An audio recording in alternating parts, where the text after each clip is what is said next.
Ini empang apa akuarium lur?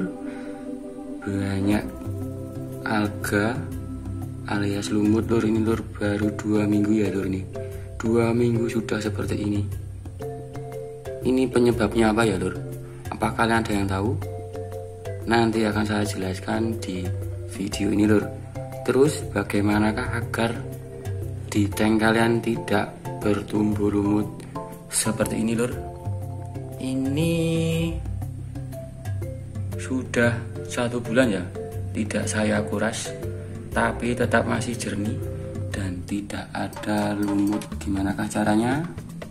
Simak video ini sampai selesai. Bila dirasa kurang paham, langsung tanyakan di kolom komentar lur. Oke? Sebelumnya terima kasih.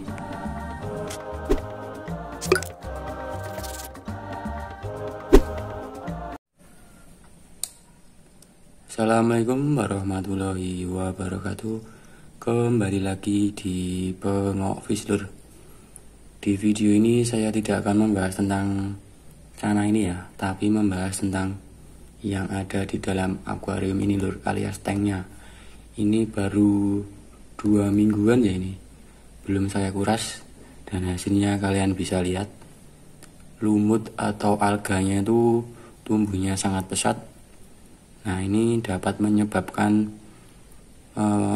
pergerakan ikan kalian itu dan mentalnya itu menurun ya, atau ngedon. Nah, ini agak gimana gitu dan risih dipandang ya. Kalau punya saya gitu ya lur. Kalau punya kalian saya nggak tahu. Nah, di sini saya membahas penyebabnya itu apa. Yang pertama itu pakan. Kenapa pakan? Kalau untuk pakan biasanya itu bagi kalian yang istilahnya mengepus atau fokus ke size-nya agar lebih besar, nah itu otomatis kalian untuk pemberian pakannya itu berlebihan. Nah, dari situ, dari pakan nanti akan timbul seperti amonia dan asam fosfatnya itu berlebih, sehingga dapat memicu pertumbuhan alganya itu di akuarium kalian akan berlebih atau ngebum gitu ya lur. Begitu lur. Yang kedua, cahaya. Nah, yang dimaksud cahaya ini ya, cahaya lampu, bisa cahaya matahari. Nah, di sini itu dapat memicu metabolisme alga itu lebih cepat. Makanya banyak akuarium ya ono suara motor ya lur. Wah, berisik sik lur. Kayak motornya paling rontak lur. Kayak motornya paling rontak sumpah. Oke, lanjut lur. Tadi sampai mana ya? Nah, makanya itu banyak akuarium yang pencahayaannya 24 jam itu alga atau lumutnya itu berlebih ya. Sebagai contoh ini ya. Sebagai contoh ini ya lur. Ini tank saya. Ini lumutnya udah kewandel alias tebal. Ini cahayanya hampir 24 jam lur. Jadinya seperti ini lur. Proses pertumbuhan alganya itu sangat cepat ya kalau cahaya itu atau lampu kalian 24 jam non-stop.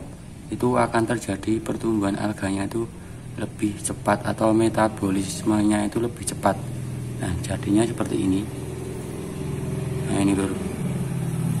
Ini cuma ikan sate atau alah motor neh lur, ganggu. Sik lur, tak skip lur. Nah, itu ya lur, dari pencahayaan itu akan menimbulkan pertumbuhan atau metabolisme di alga itu sangat cepat ya. Jadinya ngebum gitu ya, alias mbrontok utawa kuandel lah istilahnya ngono kuwi lah. Oke lur. Yang kedua itu cahaya. Oke, sik lanjut ngopi.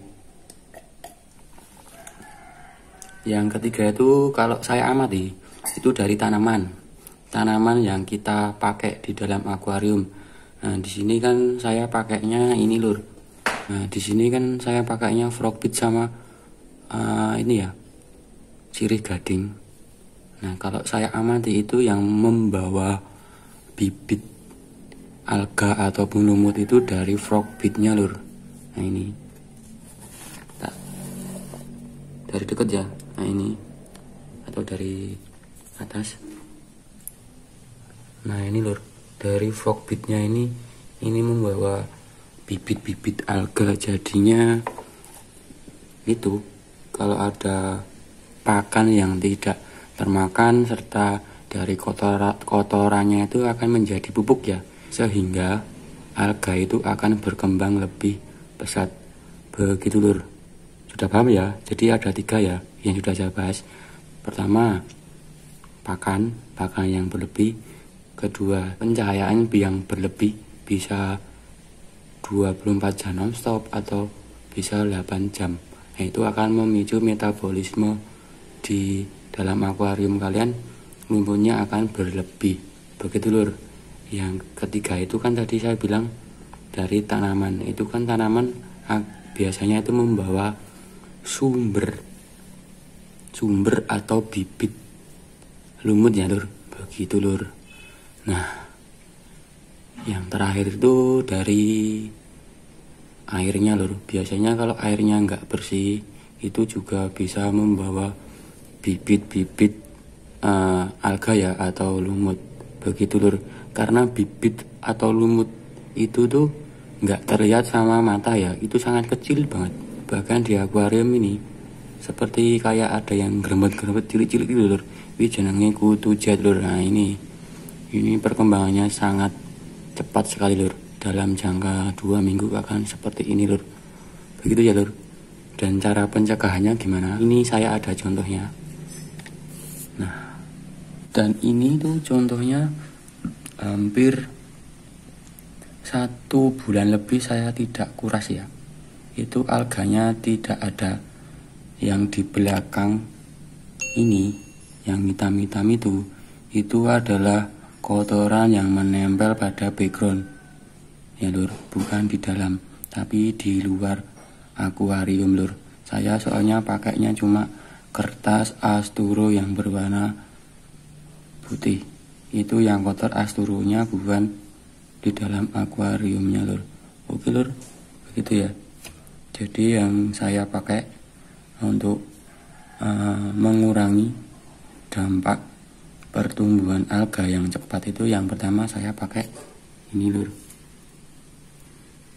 Ini adalah keong ya, keong jet. Nah, ini bisa kalian dapatkan di toko akuarium atau toko ikan hias, itu banyak.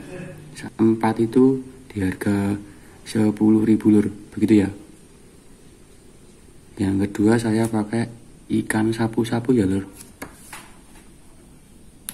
Nggak terlihat lur, nanti saya akan kasih fotonya ya kayak apa ikan sapu-sapunya.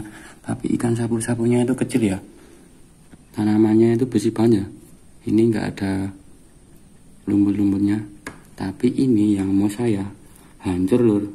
Ini dimakan sama ikan sapu-sapunya lur. Begitu ya. Jadi ada plus minusnya ya kalau memakai ikan sapu-sapu. Jangan ditaruh di akuarium yang ada mos seperti ini lur. Soalnya dalam mos ini banyak juga mengandung lumut-lumut kecil, makanya kan dia memakan terus. Nah ini lur hasilnya dewasa AC. Cara mengatasinya cuma itu aja lur. Dan cahayanya itu dikurangi ya. Kalau saya minim lah 1 hari itu 1 jam, atau ketika kita mau lihat ikannya kita hidupin, terus habis nggak kita lihat kita matiin. Itu aja lur. Jadi mengurangi proses pertumbuhan lumut yang ada di dalam akuarium kalian. Ini bisa kalian terapkan di ikan cana dan ikan manapun lur. Begitu ya lur. Motor lewat meneh, ngel. Oke lur, sampai mana ya tadi? Lupa saya. Kan dari ini, dari apa? Kalian bisa gunakan ini keong ataupun ikan sapu-sapu atau ikan yang istilahnya dia itu bertipikal memakan alga. Itu yang kalian gunakan. Tapi untuk ikan predator kalian harus berhati-hati ya, karena ikan predator itu tidak bisa di tank mat. Namun yang punya saya yang ini bisa di tank mat sama ikan sapu-sapu begitu lur. Untuk cara pembersihan, kalian bisa kuras 1 minggu sekali atau 2 minggu sekali ya lur, soalnya ini akan menghambat pertumbuhan si ikan ya. Menurut kalian salah, mohon diperbaiki di kolom komentar ini lur, nantinya ya begitu lur.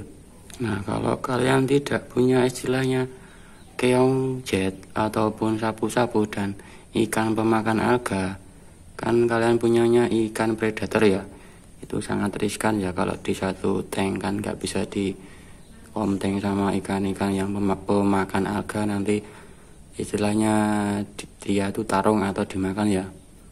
Kalau enggak ya kalian bersihin manual lur, pakainya ini ya lur, ini tuh steel wool istilahnya, nek radong steel wool grenjeng seperti ini ya bentuknya. Ini tuh yang buat asa-asa piring. Nah, ini sebelumnya kalian chopping dulu filternya.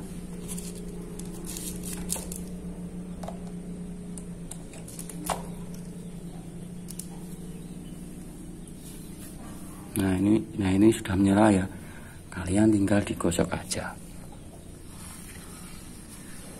Ini enggak membekas kok, istilahnya enggak lecet kacanya, cuma digesek gini aja ya lur. Nah ini nanti dia akan terserap di filter sana lur, jadi nggak usah untuk menguras ya, kalau saya begitu. Ini cuma 2.500 ya, untuk merek saya nggak promosi, nggak endorse, jadi kalian cari sendiri di toko atau warung tuh banyak banget yang jual kayak gini. Oke lur, obuk-obuk gini nggak apa, ini buat melatih mental. Kalau saya buat melatih mental kayak gini. Nah ini blacky lur, ini blacky ya, dulu tuh hitam banget, sekarang nggak terlalu hitam ya, sudah saya treatment begitu. Oke lur, cuma seperti itu aja ya untuk cara pembersihan, terus cara pencegahan dan penyebabnya penumbuhan alga sudah saya sebutkan tadi ya. Intinya jangan menyepelekan hal yang kecil, nanti akan menimbulkan ikan kalian agar berdampak untuk kualitasnya lur. Oke lur, cukup sekian dari saya. Bila ada kurang lebihnya mohon maaf, ambil positifnya, yang negatif dibuang lur.